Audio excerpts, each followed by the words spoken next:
explore how the Christ within you can revolutionize your reality. This video unveils the hidden might of your imagination and its capacity to alter everything around you. Are you prepared to witness the miracle of your own transformation? Have you ever pondered the incredible strength that resides within you? Today, in our video, we're diving deep into the concept that Christ dwells within you and how this directly ties to the transformative power of your imagination. We'll uncover how nurturing this creative skill can impact the reality that surrounds us.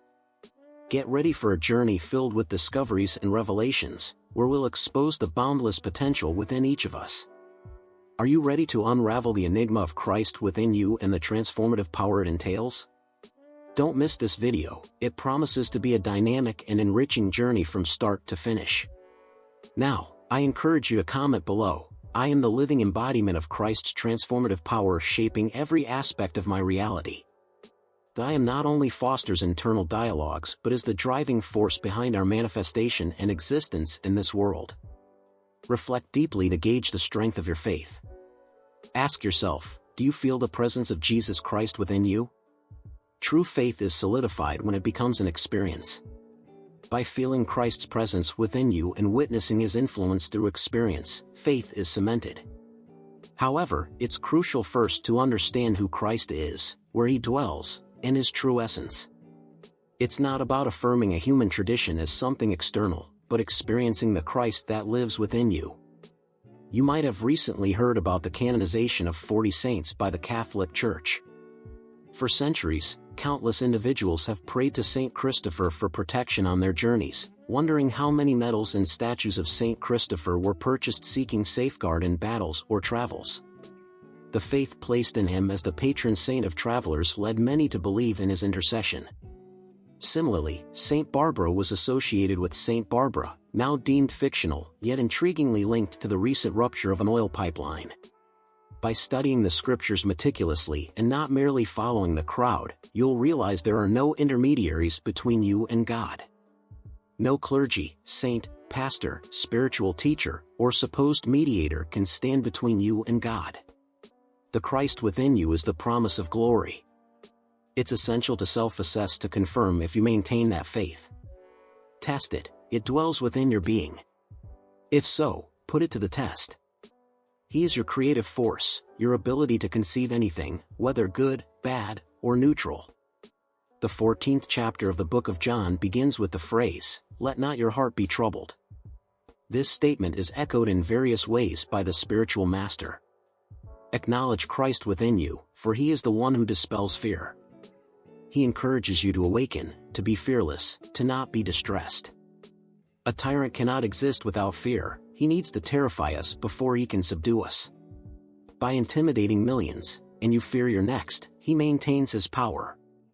However, if you understand that you and your family are immortal, fear dissipates, and the tyrant loses his grip.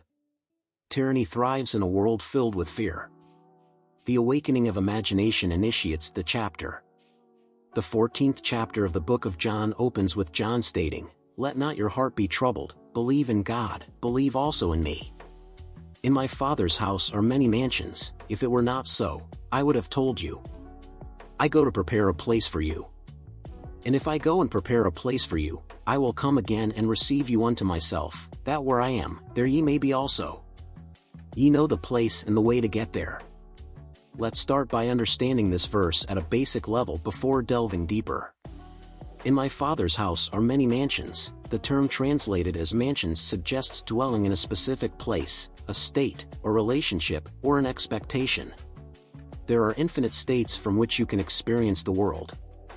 You can inhabit a state and make it your home or merely visit it temporarily, yet it remains a state, one of the mansions in your Father's house.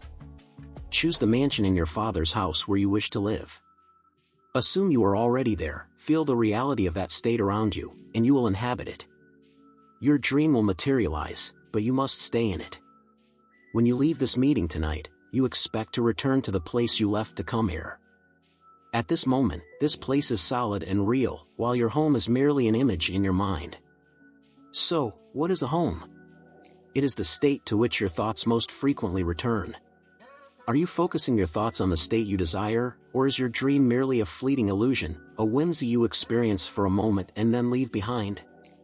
You can identify your desired dwelling by observing your thoughts, as the state to which you most frequently return is where you truly live. When you imagine being the person you wish to be and heard your friends celebrate your success, you entered that state and prepared a place to live because, at that moment, Christ within you was communicating with your rational mind as a marvelous human faculty. Imagination shows you that he understands your fears, your life responsibilities that you need to fulfill. But worry not, I will go and prepare a place for you. With this in mind, close your physical eyes to the external world and let not your heart be troubled or afraid, for all is possible for Christ within you. Let him prepare the state, for he is the way to your fulfillment. By closing your eyes to life's circumstances or imagining you are seeing and hearing what you would see and hear if your desire had already been fulfilled, now tune in as you would with a radio. If upon turning on the radio, you hear 4 or 5 stations at the same time, the confusion would be unbearable, and you would turn off the radio. Similarly, your imagination needs to be finely tuned. Yet, no radio or television can compare to you, for what the mind creates cannot surpass the Creator's mind. We marvel at the perfection of a tiny device called a radio, capable of producing sound out of nothing, yet it is the mind that conceived it that marvels. Our radio or television can be moved around the house or garden without being plugged into an electrical source, and yet, the sound and picture are perfect, and any station or channel can be tuned in just by turning a dial. At this very moment, everything being broadcasted or televised around the world is in this room, but we are not tuned in. You possess an infinitely more powerful instrument than any radio or television, but you must turn it on and adjust it correctly. Imagine having a friend who genuinely rejoices in your successes. Fine-tune your perception until their voice is the sole sound echoing in your ears. Allow them to express their joy for your achievements.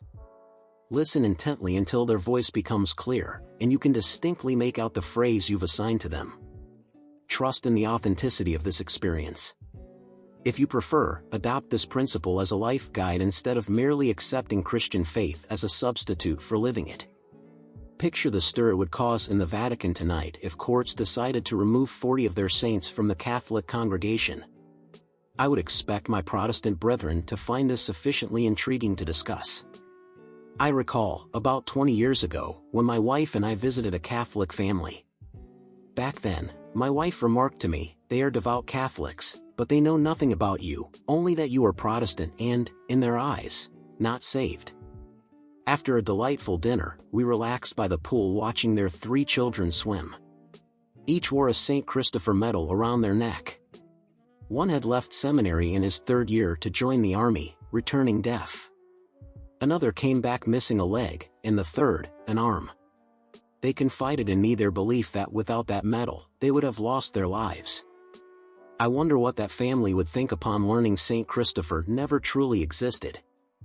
The only real Christ is the one residing within you, manifesting as your magnificent human imagination. There is no other. When someone awakens and realizes that everything prophesied in the scriptures is happening within them, they understand who truly is the Messiah. Sharing their story, some believed in him, while others did not. Those who listened and believed documented their experiences narratively, as truth is more palatable when presented as a story, as seen in our 4 Gospels. But a day will come when we are mature enough to accept it without the need for a narrative crutch. The redemption, heralded in the Old Testament, was unfathomable to those who documented it. The prophets who foretold the coming of the Messiah searched and inquired about this grace meant for us, but it was revealed to them that their time was not yet, it had not arrived, for it was intended for us. Now that the prophecies have been fulfilled, the Messiah, who was buried in us even before the creation of the world, is beginning to manifest in each individual. Everything narrated about Jesus Christ will be fulfilled in you individually, as the Bible speaks directly to you. Now, before the Messiah's coming, you can validate his word. If Christ is your own awe-inspiring human imagination and all things, be they good, bad, or indifferent, are created by him, then you can imagine unfavorable situations and perpetuate their existence. Claiming that Christ only does good and a demon does evil is incorrect, for the demon is as fictitious as St. Christopher. When you doubt the power of Christ within you, that's where the demon manifests. Unless you truly believe that the I Am is the being you seek and pray only to it, exercising your human imagination, you will never achieve your desires, for consciousness is the only power that can grant them. Tonight, question what you would be hearing, seeing, and feeling if your desire had already materialized. If what I say is true and your imagination is the source of all, then you should be able to validate its power through testing. I assure you, there is no intermediary between you and God. If you test this inner power, it will manifest in tangible results. Then, and only then, will you truly understand who Christ is. No one comes to the Father except through me, and I will show you exactly how to reach the Father. This is not written in the Scriptures. I searched but found nothing until it was revealed to me. One day it will also be revealed in you, and you will see a youth chosen by God to be His son. This young man, with rosy skin and captivating eyes, will be on the cusp of adolescence. Looking into his eyes, you will know with certainty who he is and who you are. Only then will you recognize God, the Father. Therefore, no one reaches the consciousness of being the Father, God, except through the revelation of David. It is through him that you come to the consciousness of fatherhood. My experience mirrored that of this lady, but manifested through another symbol of Christ, the pig. One night, I found myself in a barn filled with abundance. Exiting, I saw a dwarf pig. I picked it up, placed it on a table, broke branches from a nearby tree to make a bed for it, and began searching for food for it. Then, as happens in dreams, the scene changed. I found myself in a vegetable market with the pig by my side. It had grown but was very thin. Suddenly, I knew it was mine. I told my young daughter, Vicky, find something for my pig to eat. She replied, Dad, I don't have any money. To which I answered, you don't need money here, everything is ours. I took some cookies from a stand, opened the box, and began feeding my pig. When my brother, Victor, passed by and anointed my cookies with a white, creamy substance, saying, this will give it strength, suddenly, a candle was lit within the mixture, and I exclaimed, the candle is lit and must never be extinguished. Then, I remembered these words from the Scripture, your candle is lit in my forehead, and with this light, I will walk through darkness, for the spirit of man is the Lord's candle. Before this vision, I had discovered that my imagination was the only God that ever existed. Yet, despite this discovery, I did not nurture it. I continued to approach life rationally, planning logically. Knowing a power that transcended reason was not enough, I had to exercise that power internally. And so, I decided to exercise my imagination for myself and others. I saw that my candle was lit and resolved that its light would never go out or dim from lack of use. Paul said, I am a steward of the mysteries. The word steward implies being the caretaker of the pig. We are urged to follow the example of the unrighteous steward and alter our records. To be a true steward of the mysteries, the pig must be fed. To speak with authority, you must exercise your powerful imagination from morning till night, never neglecting it. If someone were given $1 million to invest wisely, would they stop feeding their pig because they already have everything? Then, one night, you will see your pig and understand what you have done with the power residing in you. If you are a musician and stop practicing for a week, you won't be in condition to perform a concert. Only through daily practice do you qualify, and the same applies to your imagination. It must be exercised every day. And then, one day, you will find Christ. May reflection on the 14th chapter of the book of John, as well as revelations about the power of Christ within you, inspire a journey of personal discovery. May your imagination be the engine of your transformation, and the manifestation of your inner potential become a palpable reality in your life. Enjoy this wonderful journey of creative expression and exploration of your inner essence. Thank you for joining us on this profound exploration. Now, let us delve into silence. This path to recognizing your inner power and manifesting your desires through imagination is a journey we are all invited to embark upon. Understanding that there is no separation between you and divinity, but that you are a unique expression of God, opens the doors to a life of conscious creation. By recognizing that the true Christ resides within you, as your imagination and your ability to create and shape your reality, you free yourself from the limitations imposed by external beliefs and dogmas that have lost their personal relevance. The invitation to test this power within you is not a challenge, but a loving call to awaken to your true nature. By exercising your imagination, allowing yourself to dream, and visualizing your deepest desires with clarity and emotion, you are engaging in a divine act of creation.